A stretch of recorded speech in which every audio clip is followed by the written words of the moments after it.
Whoa, you look amazing. Wow. Hey, how are you? I'm good. This is unbelievable.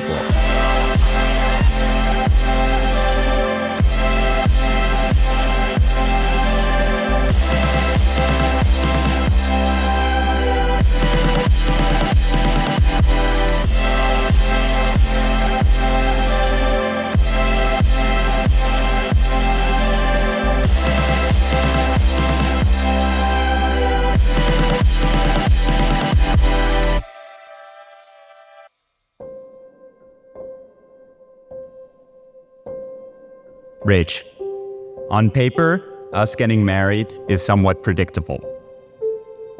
We grew up a few blocks away from each other, same high school, similar backgrounds, Jewish, mutual friends. But in reality, being up here is shocking to me.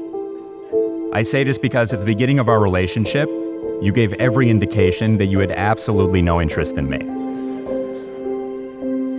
You delayed our first Zoom date by 45 minutes because you had a happy hour for a job that you had already left.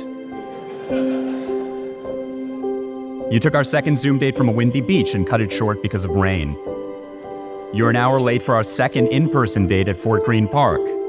You biked over and came wearing a helmet, which you forgot to take off for the first 5 minutes of the date. You gave me a sip from your water bottle and told me to keep it, clearly implying you did not want to drink from the same cup. Yet you kept agreeing to go out with me. There were two possibilities. Either you were concocting the most intricate games and mind tricks in the history of dating, or you were the most genuine person I know I've ever met. The latter turned out to be the case. You don't have a fake laugh. It always comes from your gut. You love your family and friends wholly and purely. When you cry, it's because you can't help it. And when you make me laugh, which you do every day, there's no constructed character. It's just you being your smart, silly, charming self.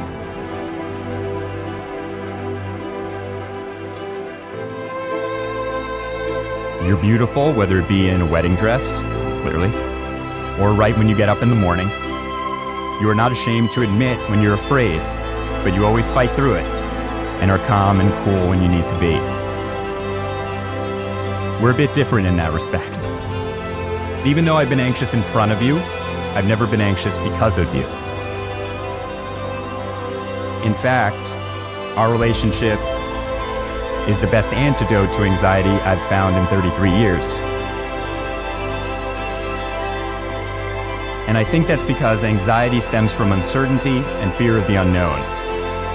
But you can't be anxious about something you know for sure.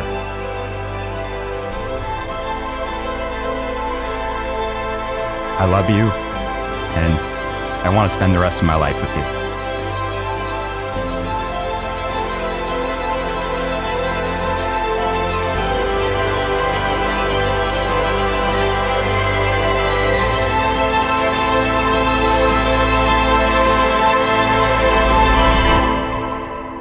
It wasn't a secret to anyone that went to school with us or grew up in New York City that I had a huge crush on you. I didn't hide it well. It was one of those high school crushes where it didn't matter that we had barely spoken to each other and it was unclear if we had any common interests. You had the warmest smile that just pulled me in, and you still do today. Plus, you're tall, dark, and handsome, which is what my mom said was important in finding a partner. The timing wasn't right for us when we were in high school, and the timing wasn't right for us when we went on that random date the summer before I left for college. We went to a bar on the Upper East Side, and the date ended with us saying, "Talk soon." Turns out talk soon wouldn't be for another 12 years. Flash forward to March of 2020 and the start of the pandemic. Something was finally in the air, and it wasn't just COVID-19. I slid into your Instagram DMs after cackling at a video in your COVID Instagram series. Our messages were brief. I told you I was going to the Berkshires. We discovered we had a mutual love of James Taylor and Mel Brooks, and I said I'd be back in the city in 2 months. 2 months later, to a T, there you were again, asked me to get a drink.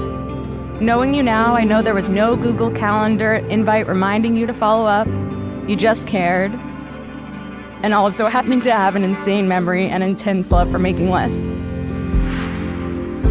On our very first in-person date, following a whole lot of Zooms, we walked around Prospect Park, the same park we'd get engaged a mere 2 years later.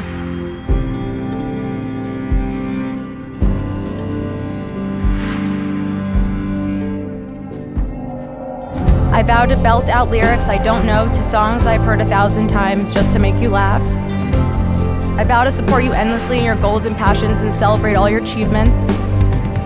I vow to challenge and push you even when it means encouraging you to go on a stand-up tour that has no sensical route.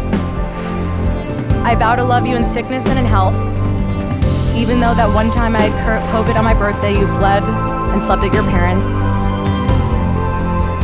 I vow to be there when times get hard and there's darkness and always help you see the light. I vow to love your family as my own, and I vow to love you forever. I love you so much.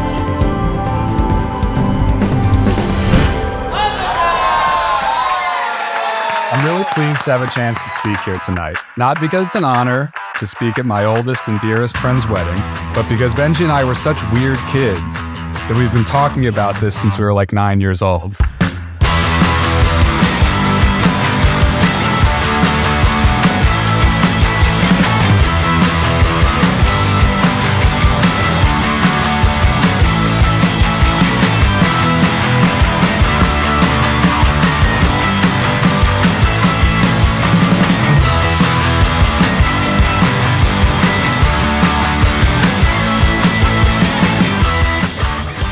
Everyone raise a glass to the happy couple.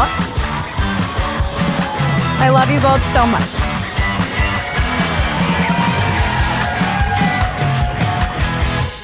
Thanks for marrying me. It's a big win.